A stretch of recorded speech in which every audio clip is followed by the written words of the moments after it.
দিদি এসেছিল, তাই গিয়েছিলাম আমরা স্ট্যান্ডে ঘুরতে। তো ওখানে জেলেরা মাছ ধরছিল গঙ্গা নদীতে।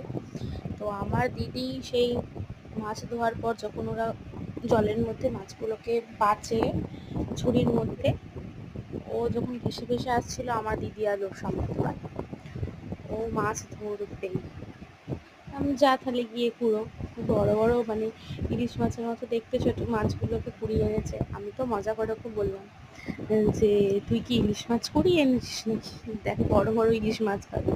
আর আমার দিদির মেয়ে তো আর একজন, মাছ ধরবে তো হাত দিয়েও ধরবে না, প্যাকেট ছিঁড়ে, প্লাস্টিকের প্যাকেট ছিঁড়ে মাছ ধরেছে, ধরে মাছ নিয়ে আসছে। এই মাছ কিন্তু ধরতে হবে। এই যে নিয়ে এলো মাছটা, আর দেখাচ্ছে, আবার বলছে দেখো মিমি মাছটা কি সুন্দর পিঙ্ক পিঙ্ক দেখতে। এটা মনে হয় সম্ভবত ওই ভোলা মাছের ছোট মানে পোনাটা। এই সারাক্ষণ এই করতে করতে আমাদের মানে দিন কেটে গেল ওখানে, সময়টা মজাই হয়েছিল। কি যে করছে এরা দুজনেই। আবার মাছগুলোকে কুড়িয়ে এনে চিপসের প্যাকেটে করে বাড়ি নিয়ে এসেছি, নিয়ে এসে বাটির মধ্যে তারপরে রেখেছি, বাটির মধ্যে ভাজা খেয়েছি।